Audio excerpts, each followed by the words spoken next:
আসসালামু আলাইকুম everyone, welcome back to my channel. কেমন আছো সবাই তোমরা? আশা করি সবাই তোমরা খুব ভালোই আছো। আলহামদুলিল্লাহ আমিও খুব ভালোই আছি। তো আজকে আমি তোমাদের সঙ্গে একটা নতুন রেসিপি নিয়ে চলে আসলাম। তো আজকে আমি বানাবো হালিম, বিফ হালিম। তো এখানে আমি হালিমের ডালটাকে প্রথমে ভিজিয়ে রেখেছিলাম। তারপর এখানে বিফগুলোকে ছোটো ছোটো করে কেটে নিয়েছি। এখানে নিয়েছি আটা, আর এখানে নিয়েছি গরম মশলা, আর এখানে নিয়েছি পেঁয়াজ কুচি, আর এখানে অনেকগুলো মশলা আছে। তো চলো রেডি করি। তো এখানে আমি প্রথমেই একটা কুকার নিয়েছি, আর কুকারেতে আমি ডালগুলোকে দিয়ে দিয়েছি। এতে 2 গ্লাস জল দিয়ে দিয়েছি, আর এর মধ্যে আমি দিয়ে দেব সামান্য একটু হলুদ। তা আমি এখানে 1 চামচ হলুদ দিয়েছি। তো তারপর এখানে আমি দিয়ে দেব লঙ্কার গুঁড়ো। এখানে আমি লঙ্কার গুঁড়ো 1/2 টিস্পুন ব্যবহার করেছি। তারপর এখানে আমি দিয়ে দিচ্ছি একটু আদা রসুন বাটা। তো আদা রসুন বাটাও আমি 1 চামচের মতো এখানে ব্যবহার করেছি। তো আর এরপর আমি এর মধ্যে দিয়ে দিচ্ছি সামান্য একটু লবণ। তো লবণ দিয়ে দিচ্ছি। তোমরা চাইলে যখন ডালটা অনেকটা সফট হয়ে যাবে তারপরেও যদি ব্যবহার করতে পারো, তো তোমরা করতে পারো। তো আমি এখানে নুনটা দিয়ে দিলাম 1 চামচের মতো। তো তারপর এর মধ্যে আমি অ্যাড করে দেব একটু রিফাইন অয়েল।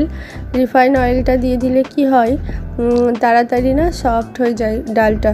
তো তার জন্য আমি রিফাইন অয়েলটা এর মধ্যে অ্যাড করে দিচ্ছি। তো এখানে আমি 1 চামচের মতো রিফাইন অয়েল অ্যাড করে দিলাম। তো এটাকে আমি ঢাকনা লাগিয়ে 3 থেকে 4টে সিটি লাগিয়ে নেব। তো এই দেখো আমি ঢাকনাটা লাগিয়ে দিলাম, তারপরের মধ্যে আমি সিটি লাগিয়ে নেব। তো তারপর দেখো সিটি লাগানোর পরে আমি এখানে ডালটা সফট হয়ে গেছে। তো এরপর আমি এখানে একটা কুকার নিলাম। তো কুকারেতে এর মধ্যে দিয়ে দিচ্ছি গরম মশলা, যে গোটা গরম মশলা ছিল, এলাচ আর দারচিনি এর মধ্যে অ্যাড করে দিলাম। তো তেল আমি নিয়েছি 2 টেবিল স্পুন, আর এর মধ্যে আমি কোচানো পেঁয়াজগুলোকেও অ্যাড করে দেব। তো এখানে আমি 3 থেকে 4টে মিডিয়াম সাইজের পেঁয়াজ নিয়েছি। আপনারা আপনাদের অ্যাকর্ডিং পেঁয়াজ ব্যবহার করতে পারেন। তো পেঁয়াজটাকে একদম হালকা লাইট পিঙ্ক কালারের আমাদেরকে ফ্রাই করে নিতে হবে। তো পেঁয়াজটা ফ্রাই হয়ে গেলে আমাদের যে বিফগুলোকে আমরা কেটে রেখেছিলাম এটাকে আমরা দিয়ে দেব। তো বিফগুলোকে এর মধ্যে অ্যাড করে দিলাম। তো তারপর এর মধ্যে আমি দেব মশলা। তো মশলা আমি এখানে দিয়ে দিচ্ছি 1/2 টিস্পুন হলুদ গুঁড়ো, আর 1 টিস্পুন দিয়ে দিচ্ছি এর মধ্যে লঙ্কার গুঁড়ো। লঙ্কার গুঁড়োটা আপনারা কম কিংবা বেশি দিতে পারেন। তো তারপর এর মধ্যে আমি অ্যাড করে দেব জিরা গুঁড়ো। তো এখানে আমি জিরার গুঁড়ো আমি এখানে অ্যাড করে দিচ্ছি 1/2 টিস্পুন, আর এরপর আমি এখানে অ্যাড করে দেব ধনিয়া গুঁড়ো। তো ধনিয়া গুঁড়োটাও আমি এখানে 1/2 টিস্পুন ব্যবহার করেছি।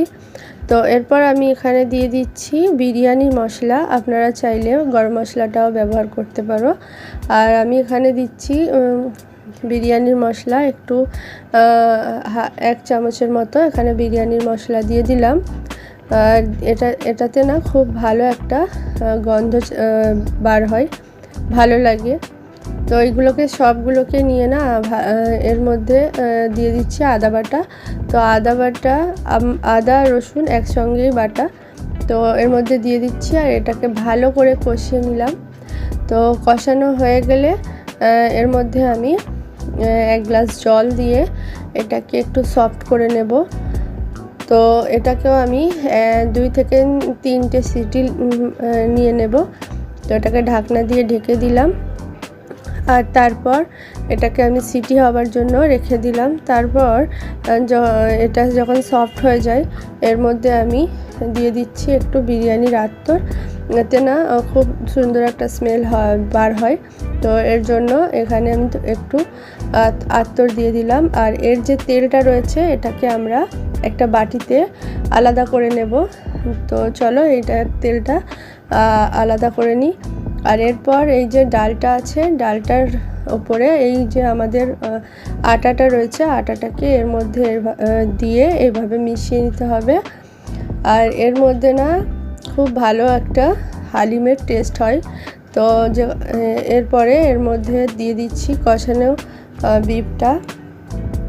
তো দোকানে এই রকমই হালিম বানাই, তো আমিও সেম এই রকমই বানিয়েছি, তোমরাও ঘরে এটাকে বানিয়ে দেখতে পারো।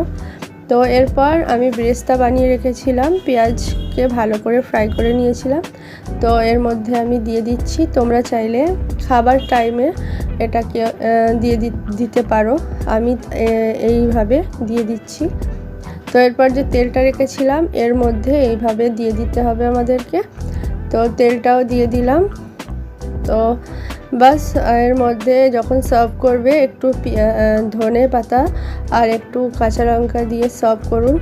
আর এই ছিল আজকে আমার হালিম রেসিপি। যদি আপনাদের ভালো লাগে একটা লাইক করে দেবেন, চ্যানেলটাকে সাবস্ক্রাইব করতে ভুলবেন না, আর পারলে কমেন্ট করো কেমন লাগলো। ফিরবো আবার নতুন ভিডিওর সঙ্গে। আল্লাহ হাফিজ।